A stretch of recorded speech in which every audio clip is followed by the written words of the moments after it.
Selamat datang di Pojok Santai. Sebelum Anda mendengarkan audiobook ini, kami menginformasikan bahwa channel ini adalah review audio dari buku yang ada di Indonesia. Untuk membaca keseluruhan buku ini, kami menyarankan membeli buku aslinya di toko buku kesayangan Anda, baik offline maupun online. Keberadaan channel ini dimaksudkan untuk membantu Anda mendapatkan pengetahuan dari buku-buku kesayangan Anda. Jangan lupa untuk subscribe, like, dan komen. Selamat datang di Pojok Santai, channel khusus yang membahas komik dan novel dengan cara asyik. Seorang pemuda berambut gondrong tengah menunggu di salah satu cabang pohon. Siapakah pemuda itu dan apa yang tengah ditunggunya? Yuk, langsung saja disimak video berikut ini.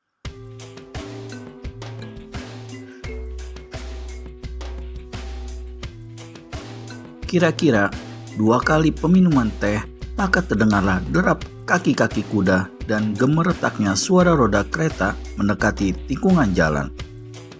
Karena tikungan itu mendaki, maka pengemudi kereta dan penunggang-penunggang kuda agak memperlambat lari kuda masing-masing. Pada saat itulah pemuda rambut gondrong yang duduk di cabang pohon mengeluarkan suara memerintah yang menggeledek. "Berhenti!" Beberapa ekor kuda yang di muka sekali meringkik terkejut. Pengemudi dan pengawal kereta kagetnya bukan main. Semua anggota rombongan menghentikan kuda masing-masing dan melihat gelagat yang tidak baik. Setiap anggota rombongan bersikap waspada. Semua laki-laki yang ada di sini, termasuk pengemudi kereta, kuharap segera angkat kaki tinggalkan tempat ini. Berlalu dengan cepat. Begitu si pemuda memerintah, dan dia masih juga duduk di cabang pohon seenaknya. Penunggang kuda yang paling muka yang bertindak sebagai pimpinan rombongan mendongak ke atas dan bertanya dengan membentak. "Hei orang asing, kau siapa?" "Buset, kau punya nyali membentak aku ha? Apa kau punya jiwa rangkap?" Si penunggang kuda mendengus. "Caramu memerintah nyatalah bahwa kau mempunyai niat jahat." "Betul sekali sobat, karenanya lekaslah tinggalkan tempat ini kalau kalian semua tidak mau celaka." Penunggang kuda yang bertindak sebagai pemimpin rombongan melihat sikap dan tempat di mana pemuda rambut gondrong itu duduk, sesungguhnya sudah sejak tadi mengetahui bahwa manusia asing itu seorang yang berilmu sangat tinggi. Namun, dengan mengandalkan jumlah yang banyak, mengandalkan kawan-kawannya yang rata-rata memiliki ilmu silat, nyalinya tidaklah menjadi kendor menghadapi si pemuda rambut gondrong. "Kalau kau seorang perampok, cari saja orang lain untuk dirampok. Salah-salah, riwayatmu bisa tamat sampai di sini, sobat." Pemuda di atas cabang pohon tertawa gelak-gelak. Suara tertawanya menggetarkan tikungan jalan itu, juga menggetarkan hati 12 penunggang kuda. Bahkan, suara tertawa itu telah membuat satu tangan halus menyibakkan tirai kereta dan memunculkan sebuah kepala perempuan muda belia berwajah cantik berkulit halus mulus. "Manusia toh, orang sudah kasih ampun dan kasih selamat. Kalian punya jiwa tapi malah belagak jago," bentak orang di atas cabang pohon. "Silakan cabut senjata kalian agar kalian semua tidak percuma." Habis berkata begitu, si pemuda laksana seekor alap-alap melompat turun. Tubuhnya berkelebat cepat dan terdengar jeritan yang menggigitkan. 3 penunggang kuda terpelanting dari punggung kuda masing-masing. Kepala ketiganya hancur remuk dimakan tendangan kaki kanan pemuda tadi. Yang 9 orang lainnya tambah 1 dengan pengemudi kereta dengan serentak segera mencabut golok masing-masing.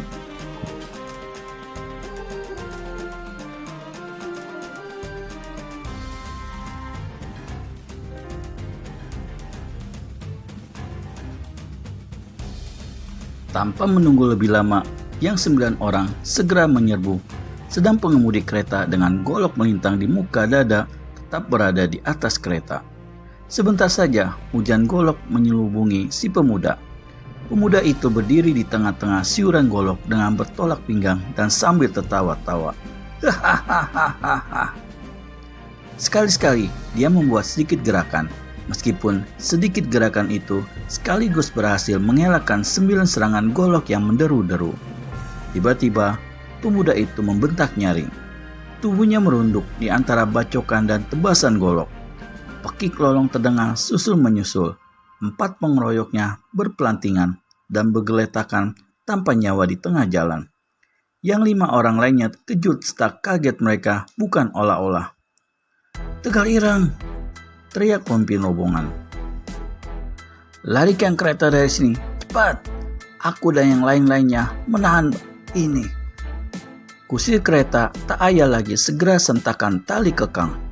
2 ekor kuda melonjak dan melompat ke muka. Sementara itu, 5 golok menyerbu pemuda rambut gondrong dengan ganasnya. Tapi yang diserbu ganda tertawa. Dia membuat lompatan setinggi 3 tombak. 2 orang pengeroyoknya jungkir balik dimakan tendangan. Bersamaan dengan itu, tangan kanannya dihantamkan ke arah 2 ekor kuda penarik kereta yang segera hendak lari meninggalkan tempat itu. Gelombang angin yang sangat dahsyat menghantam hancur 8 kaki binatang itu sehingga kuda dan kereta anjlok ke jalan. Ringkih kuda terdengar tiada hentinya, sedang dari dalam kereta melengking jeritan perempuan.